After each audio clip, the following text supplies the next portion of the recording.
ఎంత లేచినా నీకు మంత్రి పదవి రాదులే అన్న. గౌరవ ముఖ్యమంత్రి రేవంత్ రెడ్డి గారు అన్న ప్లీజ్, కోమటిరెడ్డి రాజగోపాల్ అన్న జర దయనే ప్లీజ్ ప్లీజ్, దయ మీ దయ అన్న, నేను చెంచాను లేదు. వారికి గంట సమయం ఇచ్చినా ఆయన తృప్తిగా లేరు అధ్యక్ష. ఎందుకంటే వాళ్లకు మన ఊళ్ళలో ఏమంటారు అధ్యక్ష, మేనమామ సాలు వచ్చిందంట అధ్యక్ష.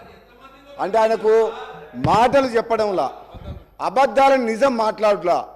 ఆ కేసీఆర్ గారు ట్రైనింగ్ మాత్రం కేసీఆర్ కుటుంబ సభ్యులకు మేనల్లునికి మాత్రం చాలా పోలికలు వచ్చినాయి అధ్యక్ష.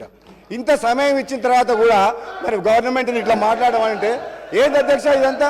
అధ్యక్ష నేను ఎందుకు చెప్తున్నా అంటే మన వ్యక్తిగతంగా నా పేరు తీసుకుంటే అధ్యక్ష, వ్యక్తిగతంగా నన్ను ఏమన్నాడు, నేను ప్రసంగానికి అడ్డు తగులితే ఏమన్నాడు, నువ్వు ఎంత మొత్తుకున్నా నీకు మంత్రి పదవి రాదు అని అన్నాడు అధ్యక్ష. సభా సాక్షిగా మైక్లో ఏమన్నాడు, నేను అడ్డుకుంటుంటే నువ్వు లేచి నిలబడితే మంత్రి పదవి రాదు, కూర్చో అన్నాడు అధ్యక్ష. నన్ను అంటున్నా, నువ్వెన్నేళ్ళు కష్టపడ్డ హరీష్ రావు గారు కేసీఆర్ తర్వాత కేటీఆర్ అవుతారు, కానీ నీకు మోసం జరుగుతుంది, కానీ వాళ్ళు ఏం చేయరు నీకు.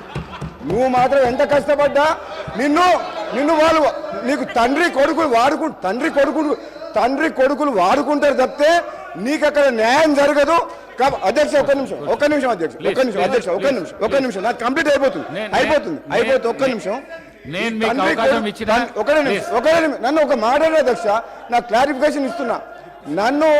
నాకు మంత్రి పదవి రావాలన్నా వద్దా మా ముఖ్యమంత్రి గారు మా అధిష్టానం నిర్ణయం తీసుకుంటుంది. నిన్ను మాత్రం తండ్రి కొడుకులు వాడుకున్నంత అన్నట్టు మాక్సిమం వాడుకుంటారు అధ్యక్ష నేను చెప్తాను. ఈ వీడియో మీకు నచ్చినట్టయితే లైక్ చేయండి, 10 మందికి షేర్ చేయండి. అలాగే కామెంట్ల రూపంలో మీ అభిప్రాయాలను మాతో పంచుకోండి. Nationalist hub group of channels ను సబ్స్క్రైబ్ చేసుకుని తెలుగునాట జాతీయవాద జర్నలిజాన్ని ప్రోత్సహించండి. ఈ వీడియో కింద ఉన్న బెల్ ఐకాన్ పై క్లిక్ చేయడం మర్చిపోవద్దు.